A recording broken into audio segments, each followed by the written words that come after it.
Welcome to part 4 of my series on logarithms.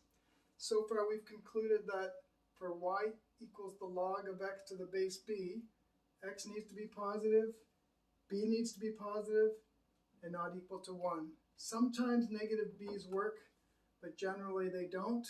So the definition excludes negative values for b. But before we get to more logarithms, today's anagram, William Shakespeare.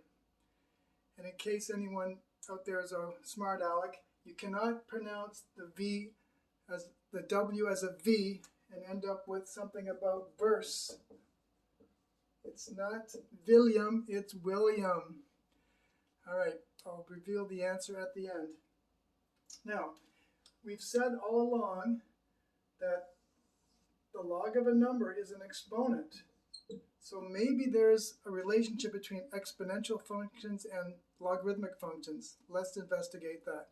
So I want to consider the exponential function y equals 2 to the x for the following values of x. -2, -1, 0, 1, and 2. Well, let's start with the easiest one. 2 to the 0 is 1. The next two easiest ones are 2 to the 1 is 2, 2 to the 2 is 4. 2 to the -2 is a quarter, because 2 to the -2, as we've seen, is 1 over 2 to the +2.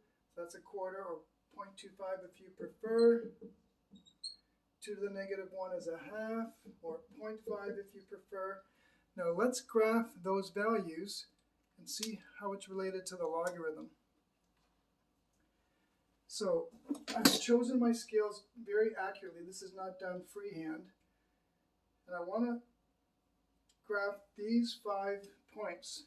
So when x is -2, it's a quarter, which is about here. When x is -1, it's a half, which is about here. 0, 1 is right there. 1, 2 is right there, and 2, 4 is right here. So if I join those, get a nice smooth curve that goes to +infinity. This approaches but never touches the x-axis. And now let's consider the inverse function of y equals 2 to the x. You might know, or if you don't, here's how you get the inverse. The inverse function is what you get when you replace the x and the y. So if you're just replacing the x and the y, you can just switch the two columns. So now the points become 1/4, comma, -2. Let's graph those and see if there's a relationship between the function and the inverse. In general, you might already know that a function and its inverse are reflections in the line y equals x. The line y equals x